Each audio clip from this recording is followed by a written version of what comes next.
Mpendwa mtazamaji wangu, ulishawahi kusoma kitabu cha Yakobo sura ile ya 5 mstari wa 13? Unasema ya kwamba mtu akipatwa na shida na aombe. Mtu akipatwa na furaha, akiwa na furaha na aombe. Ikiwa hawezi, awaite wazee wapate kumwombea, maana kuomba kwa imani kwa mfaa sana yule mtu, na Mungu atafanya njia ikiwa tutaomba kwa imani na kumtumainia Bwana kwa imani.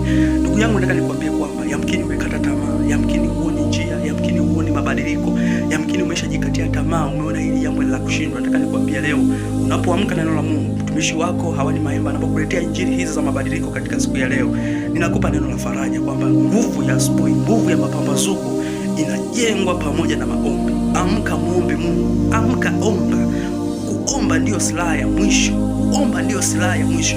Muombe Mungu kwamba Mungu nisaidie. Kazi ya kujibu ni ya Mungu. Umekosea, omba. Una changamoto, omba. Una matatizo, omba. Yaani namna yoyote ile, wewe omba tu, omba. Biblia inasema ya kwamba maombi ni akiba. Wewe omba tu. Biblia imesema kama una furaha, imba densi, mshangilie Bwana, muombe Mungu kwa njia ya densi.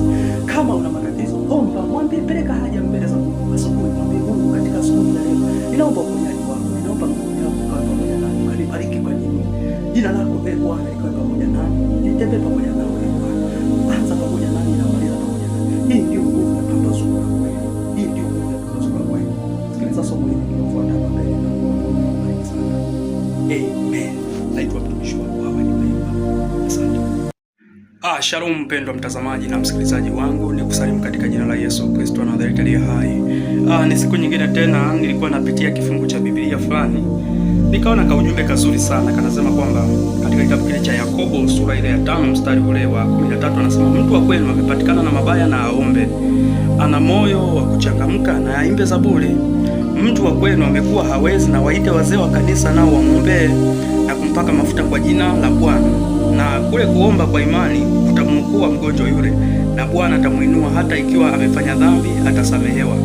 Ungameni dhambi zenu ninyi kwa nyinyi na kuombeana mpate kuponywa. Kumbuka kuomba kwa mwenye haki kwa faa sana, akiomba kwa bidii. Bwana Yesu asifiwe sana. Bwana Yesu asifiwe sana mpendwa mtazamaji na msikilizaji. Biblia inasema kwamba mtu wa kweli akiwa amepatikana na mabaya na aombe. Je, wewe ukipatwa na mabaya unalaumu? Unanuna? Unakata tamaa? Biblia inasema kwamba mtu wa kweli akipatikana na mabaya, ukiona umepatwa na mabaya na uombe. Omba tu. Unajua wapendwa watazamaji na wasikilizaji wangu, unaweza kukuta kwamba ni mazingira gani sasa inaweza kutufanya kwamba tuombe. Biblia inasema kwamba ndio anapenda siku zote kuimba ule wimbo wa Yesu ni rafiki yetu, tuombea kwa Baba na dua anasikia. Anasema kwamba yeye dua anasikia. Sasa kazi ya kujibu ni kazi ya Mungu mwenyewe. Lakini wewe ni kuomba. Jambo la msingi kwako kama Mkristo, kama mtu ambaye unatafuta Mungu, ni kuomba tu. Wewe omba, Mungu atafanya.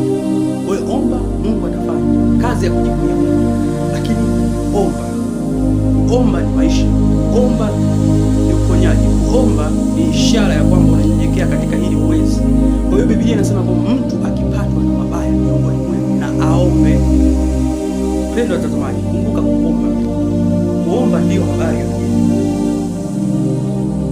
maisha yetu yamekuwa na maombi mengi sana. Bila maombi, nimesema kabisa, huwezi kutoboa. Bila maombi huwezi kutoboa katika kila jambo lolote lile. Unapomweka Bwana nyuma huwezi kutoboa. Hakikisha Bwana anakuwa mbele. Mungu fulani kwa leo asante siku unasema ni Bwana wa vita. Bwana Yesu ndiye Bwana wa vita. Anatupenda, ni Bwana wa vita. Unapokutana na vita za roho,